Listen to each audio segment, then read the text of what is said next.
Hi நண்பா, எல்லாருக்குமே பெரிய வணக்கம். நான் உங்கள் சந்துரு பேசுகிறேன். எல்லோரும் எப்படி இருக்கீங்க? எல்லோரும் சூப்பராக ஹாப்பியாக இருக்கும் நண்பா. நானும் பார்த்தீங்கன்னா சூப்பராக இருக்கேன். மைக்கு கொஞ்சம் ரிப்பேராக இருக்குது, ஸோ ஆடியோ கொஞ்சம் கம்மியாக இருந்தால் மன்னிச்சுக்கோங்க. இப்போ நான் ஷூட் பண்ணிகிட்டு இருக்கிறது பார்த்தீங்கன்னா ஐஃபோனில் ஃப்ரண்ட் கேமராவில் 4K 25 FPS வீடியோ ரெக்கார்ட் பண்ணிகிட்ருக்கேன். ஸோ இது வந்து எதில் ரெக்கார்ட் பண்ணிகிட்ருக்கேன் அப்படின்னா, ஒரு மொபைல் ஹோல்டர் சார்ஜர், அதாவது நீங்கள் வீட்டில் சுவிட்ச் போர்ட் இருக்கும், பக்கத்தில் எந்த ஒரு செல்ஃபுமே இல்லாமல் இருக்கும். அந்த மாதிரி சமயத்தில் இந்த ஹோல்டரை மாட்டிட்டு அதில் சார்ஜரை மாட்டிட்டு ஃபோனை அது மேலேயே வச்சு நீங்கள் சார்ஜ் பண்ணிக்கலாம். கீழெல்லாம் விழுகாது. வேணும்னா வியூ ப்ராடக்ட் ஆட் பண்ணுறேன், வேணுன்றதை செக் பண்ணி பாருங்கள். ஓகே, OnePlus 13T இந்த ஸ்மார்ட் ஃபோன் வந்து பார்த்திங்கன்னா ஏப்ரல் 27 நம்ம இந்தியாவில் லான்ச் ஆக போகுது. ஆல்ரெடி மற்ற கண்ட்ரீஸ்லாம் பார்த்திங்கன்னா டீசர்ஸு, ஹேண்ட்ஸ் ஆன் இமேஜு, லொட்டுன்னு எல்லாமே ரிலீஸ் ஆயிடுச்சு. ஸ்பெக்கு போது கொண்டு பார்த்திங்கன்னா கம்ப்ளீட்டாக கிடச்சிருக்கு. ஸோ இது உண்மையிலே பார்க்கும்போது ஒரு வேல்யூட் ஃபார் மணியாக தெரியுது. ஸ்பெக் வைஸும் நல்லா பார்த்திங்கன்னா சூப்பராக கொடுத்துருக்கான். என்ன ஏதுன்றதை இந்த வீடியோவில் நம்ம பார்ப்போம். ஓகே, இதில் டிசைன் பார்த்திங்கன்னா பின்னாடி ஓகே ஒன்றும் பிரம்மாண்டமாக இல்லை அப்படின்னாலும் சட்டெல்லாம் கிளியராக பார்த்தீங்கன்னா இருக்குது. இல்லை மெயின் விஷயம் என்னென்னா 6.3 இன்ச்சு தான் டிஸ்பிளேவோட சைஸு. அதுவும் 1.5K ரெசல்யூஷனில் OLED டிஸ்பிளே 120 ஹெர்ட்ஸுக்கான ரெஃப்ரெஷ் ரேட் பார்த்தீங்கன்னா கொடுத்துருக்காங்க.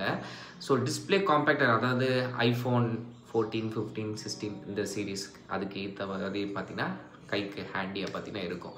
இன்னொன்று வெயிட் மேனேஜ்மெண்ட் பக்காவாக பண்ணியிருக்கோம் அப்படின்றத சொல்கிறாங்க. நீங்கள் சென்டர் அப்படி பிடிச்சிங்க அப்படின்னா ஃபோன் ரெண்டு பக்கமும் அப்படியே பேலன்ஸ் ஆகும். உதாரணத்துக்கு இப்படி வைக்கிறேன், இது வந்து பேட்டரி இந்த பக்கம் இந்த இப்படி வச்சோம் அப்படின்னா சென்டர் அப்படியே பேலன்சிங்காக நிற்குமா. அந்த அளவுக்கு பார்த்தீங்கன்னா வெயிட் மேனேஜ்மெண்ட் பண்ணியிருக்கேன் அப்படின்றத பார்த்தீங்கன்னா கிளைம் பண்ணுறாங்க. இன்னொன்று மெட்டல் ஃப்ரேமில் பார்த்தீங்கன்னா இந்த ஃபோனை பில்ட் பண்ணியிருக்காங்க. அதனாலே கையில் ஹோல்ட் பண்ணுறதுக்கு நல்ல சாலிடான ஃபீல் கிடைக்கும் அப்படின்றத சொல்லியிருக்காங்க. ஸோ டிஸ்பிளேல எல்லாமே சூப்பராக பார்த்தீங்கன்னா கொடுத்துருக்காங்க. உள்ளே யூஸ் பண்ண ப்ராசஸர் Snapdragon 8 Elite ப்ராசஸர் பார்த்தீங்கன்னா கொடுத்துருக்காங்க. பெர்ஃபார்மன்ஸை பொறுத்த வரைக்கும் தாறுமாறாக இருக்கும். ஸோ பெர்ஃபார்மன்ஸில் நமக்கு ஒரு LPDDR5X RAM, UFS 4.0 ஸ்டோரேஜ் இந்த மாதிரி எல்லாமே கொடுத்துருக்காங்க. ஸோ அதனால பெர்ஃபார்மன்ஸ்லேயும் எந்த ஒரு குறையுமே இல்லை. கேமராவில் என்னென்னா ஒரு ட்விஸ்ட்டு தான். என்னடா மறுபடியும் 8 மாப்ஸ் அல்ட்ரா 2 மாப்ஸில் மேக்ரோ கொடுத்துட்டானா அப்படின்னு கேட்பீங்க. அந்த மாதிரிலாம் பயப்பட வேணாம். பிரைமரி 50 மாப்ஸல் வித் ஆப்டிகல் இமேஜ் ஸ்டெபிலைசேஷனோட இருக்குது. அல்ட்ரா வைடை கட் பண்ணிவிட்டு 50 மாப்ஸில் இன்னொரு கேமரா, அது 2x வரைக்கும் ஆப்டிகல் ஜூமில் போயிட்டு டெலிஃபோட்டோ லென்ஸாக பார்த்தீங்கன்னா இது ஒர்க் ஆக போகுது. ஸோ அல்ட்ரா வைடை கட் பண்ணிவிட்டு மேக்ரோவையும் கட் பண்ணிட்டு ஒரு பிரைமரி கேமரா, ஒரு டெலிஃபோட்டோ கேமரா வந்து கொடுத்துருக்காங்க.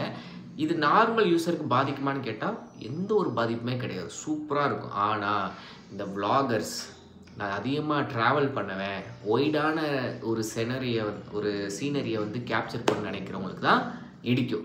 மற்றபடி எனக்கு ஃபோட்டோ ஸ்டோரி இன்ஸ்டாவில் போடுறதுக்கு, ஃபேஸ்புக்கில் போடுறதுக்கு நல்ல ஒரு போர்ட்ரேட் ஃபோட்டோ வேணுன்றவங்களுக்கு இந்த பேக்கில் உள்ள செட்டப் நல்லாயிருக்கும். பட் ஒரு 12, 13, 8 மாப்ஸ்லாச்சும் அல்ட்ராவைடை கொடுத்துட்டு 3 கேமரா கொடுத்துருக்கலாம். பட் அது ஏன் கட் பண்ணன்றது தெரில. செல்ஃபிக்கு 32 மாப்ஸில் செல்ஃபி கேமரான்றது இருக்குது. மற்றபடி டியூயல் ஸ்பீக்கர் பார்த்தீங்கன்னா இருக்குது. IR பிளாஸ்டர் பார்த்தீங்கன்னா கொடுத்துருக்காங்க. IP68 அண்ட் IP69க்கான வாட்டர் அண்ட் டஸ்ட் ரெசிஸ்டன்ஸும் பார்த்தீங்கன்னா இந்த ஃபோனோடவே வருது. அதுக்கப்புறம் அந்த ஆக்ஷன் பட்டன் சொல்லுவோம்ல, ஸோ அதில் வந்து என்னென்னா அந்த ஸ்லைடர் மாதிரி, அலாட் ஸ்லைடர் மாதிரி கொடுக்காம ஒரு ப்ரெஸ் டைப்பில் பட்டன், ஐஃபோன்ஸ்லாம் இப்போ கொடுக்குறாங்களே ஆக்ஷன் பட்டன், லாங் ப்ரெஸ் பண்ணால் சைலண்ட், இது மாதிரி இந்த மாதிரி ஒரு பட்டன் ஆப்ஷனோட பார்த்தீங்கன்னா வருது. ஸோ அதுக்கப்புறம் முக்கியமான விஷயம் 6100 mAh பேட்ரி, 80 வாட்ஸ்க்கான ஃபாஸ்ட் சார்ஜிங் சப்போர்ட் பண்ணுது. அந்த சார்ஜரை பாக்ஸில் இன்க்ளூட் ஆகுது. ஸோ ஓவராலாக பார்க்கும்போது display, performance, battery, overall design, அப்புறம் மற்ற spec, IR plus, dual speaker, IP rating எல்லாமே சூப்பராக பண்ணியிருக்கான். ஸோ அந்த நெகட்டிவாக நெருடலாக பட்டது ஒரு கேமராவில் ஒயிட் ஆங்கிள் கொடுத்துருந்தா இன்னும் ஒரு கம்ப்ளீட்டாக ஆயிருக்குமே அப்படின்றது தான். இதோட ப்ரைஸிங் எல்லாம் பார்த்தீங்கன்னா நம்ம என்ன சொல்கிறது 40 to 50 இந்த ரேஞ்சுக்குள்ளே வர வாய்ப்புகள் இருக்குது. இது இந்தியாவில் ஏப்ரல் 27 பார்த்தீங்கன்னா லான்ச்சுக்கு பிளான் பண்ணியிருக்காங்க. லான்ச் அப்போ இதோட ப்ரைஸிங் என்ன மொத்த விவரம்ன்றது நமக்கு தெரிய வரும். ஸோ அது வரைக்கும் வெயிட் பண்ணி பார்க்கலாம். ஓகேவா? ஸோ என்னை பொறுத்த வரைக்கும் இது ரொம்ப கைக்கு அடக்கமாக வேணும், அதே மாதிரி பெர்ஃபார்மன்ஸ்லேயும் நல்லா இருக்கணும், கேமரா நல்லா இருக்கணும் அப்படின்றவங்க வாங்கலாம். ஏன்னா இப்போ வர எல்லா ஃபோனுமே எனக்கு தெரிஞ்சு 6.7, 6.8 இன்ச்சுக்கெலாம் பார்த்தீங்கன்னா 10,000 ரூபாய் செக்மெண்ட்டில் ஃபோன்ஸ் வருது. அப்படி பார்க்கும்போது இது ஒரு நல்ல ஒரு செக்மெண்ட்டாக இருக்கும்னு நான் நினைக்கிறேன். நீங்கள் என்ன நினைக்கிறீங்க அப்படின்றத சொல்லுங்கள். இன்னொரு சின்ன அப்டேட், நம்ம கேண்டிட் கேஜெட்ஸ் அப்படின்னு சொல்லிட்டு ஒரு பேஜ் இருக்குது, இன்ஸ்டாகிராமில் செக் பண்ணி பாருங்கள், யூடியூப் சேனல் இருக்குது. அதில் வந்து நம்ம ஹாட் வீல்ஸ் வந்து சேல்ஸ் பண்ணிக்கிட்டு இருக்கோம். பொதுவாக ஹாட் வீல்ஸுக்கு வந்து நானே ஒரு கலெக்டர் தான். எங்கடா கிடைக்கும்னு ஒன்று எங்கள் ஏரியாலலாம் பார்த்தீங்கன்னா கிடைக்காது. இப்போ வந்து பார்த்திங்கன்னா நம்ம எம்ஆர்பிக்கு தான் வாங்குகிறோம். 180 ரூபா எம்ஆர்பி. அந்த 180 ரூபாய்க்கு தான் நம்மளே பார்த்திங்கன்னா பாக்ஸ் எடுக்கிறோம்.